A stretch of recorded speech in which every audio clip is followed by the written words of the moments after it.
योगी सरकार द्वारा, मोदी सरकार द्वारा जानबूझकर कराया गया कत्ल है। वही तो बात मैं भी कह रहा हूँ। 30 राउंड गोली चली, यानी 30 गोलियां चली हैं, लेकिन जो 20 पुलिस वाले हैं उनमें से किसी एक ने भी अपनी पिस्टल या अपनी AK-47 तक अपना हाथ पहुंचाने की, ये पिस्टल को निकालने की कोशिश नहीं की है। 6 महीने में जीतने के बाद 6 महीने में हिंदू राष्ट्र की घोषणा होगी। 2024 से पहले जागो। 2024 के चुनाव में बीजेपी को जड़ से उखाड़ के फेंको।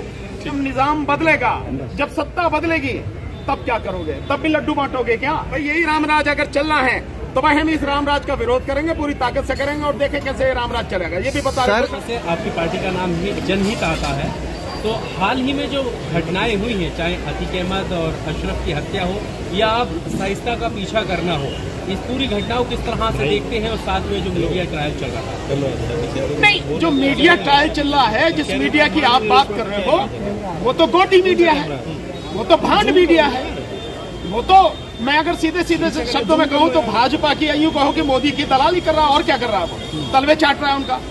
तो वो तो उनका एजेंडा है, वो मीडिया नहीं रहा।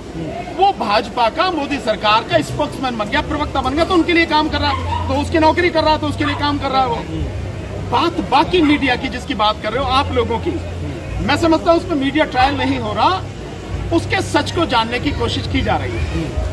और उस हत्याकांड का जो सच है वो बड़ा भयानक है, और उसके माध्यम से पूरे देश की जनता को और एक समाज विशेष को डराने की बड़ी घिनौनी साजिश है। आप कल्पना कीजिए कि उस मामले में सुप्रीम कोर्ट में जो यूपी पुलिस है उसने कहा कि अतीक, अशरफ और इनकी सुरक्षा की जिम्मेदारी हमारी। ठीक इसी तरह से हाई कोर्ट में उन्होंने कहा, और उस सबके बावजूद अत्याधुनिक हथियारों से लैस, यानी AK-47 से लैस 20 सुरक्षाकर्मी, उनके बीच में आके 3 लोग सरेआम कत्ल कर देते हैं। और जब वो कत्ल करते हैं, आप सबने देखा होगा वीडियो, उनको मार के उन पर लगातार गोली चलाने, 30 राउंड गोली चली, यानी 30 गोलियां चली हैं, लेकिन जो 20 पुलिस वाले हैं उनमें से किसी एक ने भी अपनी पिस्टल या अपनी AK-47 तक अपना हाथ पहुंचाने की, ये पिस्टल को निकालने की कोशिश नहीं की है। पर 3 आके लोग इस तरह से सरेआम मीडिया के सामने कत्ल करते हैं। आप समझ रहे हैं कि उन लोगों ने, जैसे बात कही जा रही है कि साहब हमने फेमस होने के लिए क्या किया, उनका है। लोग डरते हैं कहने से, लेकिन मैंने बार बार मीडिया के सामने कहा और आज फिर कह रहा हूं, ये सरकार द्वारा कराया गया, जानबूझकर कराया गया कत्ल है। और ये इसलिए कराया गया क्योंकि सतपाल मलिक साहब ने जिस तरह से पुलवामा कांड को लेकर सवाल उठाए हैं, उससे मोदी पूरे तरह से घेरे में आ गए। सवाल उठने लगे कि भाई पुलवामा कांड तुमने कराया, तुम वहां अपनी मौज मस्ती ले रहे, तुम कैसे, मतलब कैसे हो सकता है कि 4-5 घंटे जिम कॉर्बेट पार्क में प्राइम मिनिस्टर का जो फोन ही ना मिले? क्या सर आप कह रहे कत्ल हुआ है, बीजेपी के लोग कह रहे वध हुआ है। वध, हाँ, यही जो भाषा बोल रहे हैं, यही भाषा देश के लिए बड़ी खतरनाक है। जिस वध की बात कर रहे हैं ना, अगर ये लोग वध करने पर उतर आए, जिनके वध की बात कर रहे हो आप, फिर आपको मैं समझता हूँ देश की धरती भी कम पड़ जाएगी। सर योगी जी ने शामिल में कहा, तो इसका मतलब साफ है जो मैं कह रहा हूँ कि वो सरकार द्वारा कराया गया कत्ल है। हाँ। भाई अगर वो इस भाषा को बोल रहे हैं कि वध किया है, तो मतलब साफ है कि योगी सरकार द्वारा, मोदी सरकार द्वारा जानबूझकर कराया गया कत्ल है। वही तो बात मैं भी कह रहा हूँ, ये कत्ल है। और वो 3 लोग जो लाए गए वो इसलिए क्योंकि पुलिस ने अभी 2 दिन पहले उसके बेटे का एनकाउंटर किया और लोगों का एनकाउंटर किया, पुलिस पर वो आरोप न लगे, इसलिए 3 लोगों को किराए पर लाए। हाँ, वो भी एनकाउंटर ही, बस पुलिस ने नहीं किया, उन लोगों के माध्यम से कराया, इतनी सी बात। लेकिन सर योगी जी जिस तरह से कह रहे हैं यूपी के अंदर कानून का राज है, और उन्होंने ये भी कहा कि गर्मी निकाल दी, तो उसकी तारीफ करेंगे आप? नहीं, आप इसे कानून का राज कह रहे, गर्मी निकाल दी। अगर सरकार ने इतनी बड़ी सुरक्षा दे रखी है, हाई कोर्ट, सुप्रीम कोर्ट में एफिडेविट दे रखा है, उसके बावजूद भी सरेआम मीडिया के सामने कत्ल हो रहा, तो क्या ये कानून का राज है? अगर यही कानून का राज है, तो जब निजाम बदलेगा, जब सत्ता बदलेगी, फिर यही कानून का राज चलेगा। खुश रहोगे इससे? यही चाहते हो कि यही कानून का राज हो? आज तुम्हारे हाथ में सत्ता है, तुम गुंडागर्दी दिखा रहे हो, कल जब ये सत्ता दूसरे हाथों में आएगी, वो भी यही काम करेगी, उससे खुश रहोगे? अगर यही चाहते हो तो ये कानून का राज नहीं है, ये संविधान का राज नहीं है, ये गुंडों का राज है। और ये गुंडागर्दी जो चल रही है, ये देश के लिए ही नहीं, सभी के लिए बहुत बहुत दुखदायी होगी। आपको लग रहा है भानु जंगल राज प्रताप जैसी जी स्थिति है? छत्तीसगढ़ में जंगल अभी, राज तो इससे बढ़िया अरे राज भाई होता। रुक जाओ कहाँ यार। जंगल राज है भाई? हाँ। ये तो जंगल से भी खतरनाक राज है भाई। रामराज जैसा।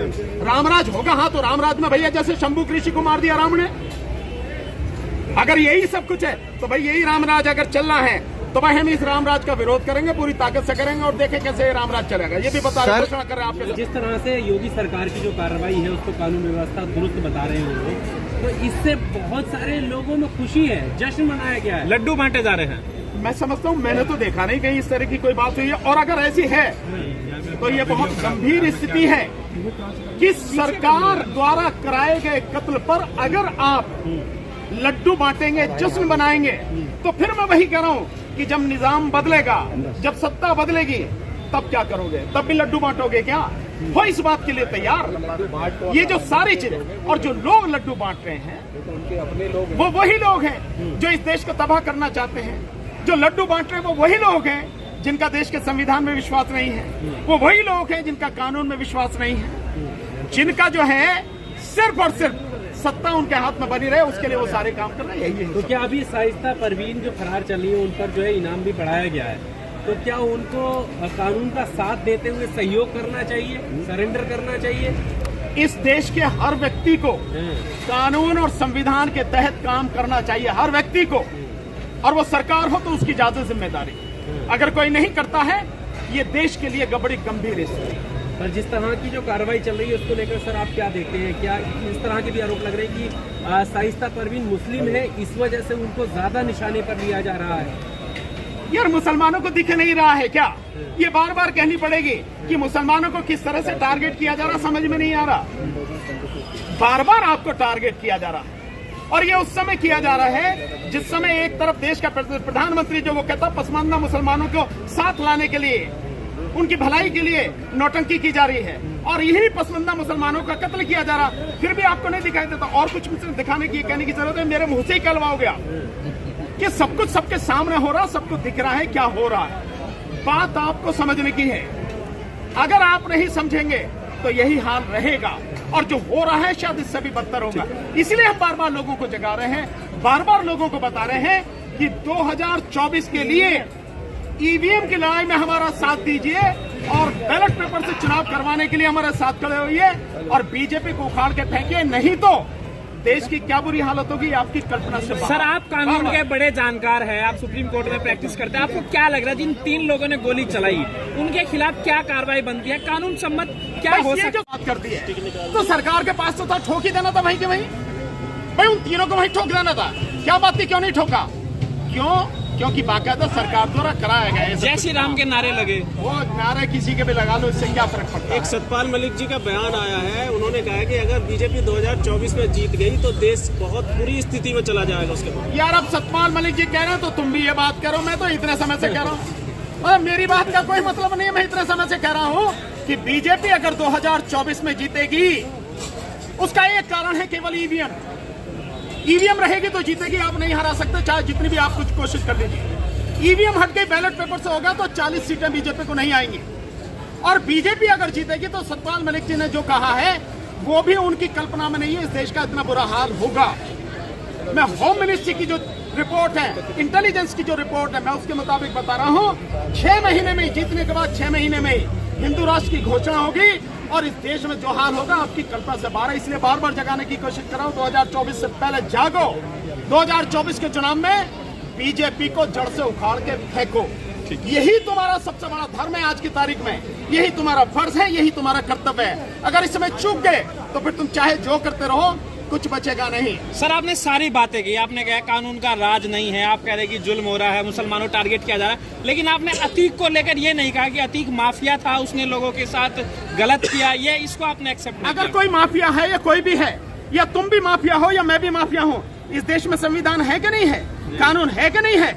उस आदमी को पुलिस ने पकड़ा, उस आदमी पर मुकदमे चल रहे, कोर्ट ने सजा की, तो काम कोर्ट का है या किसी 4 गुंडे आके करेंगे काम?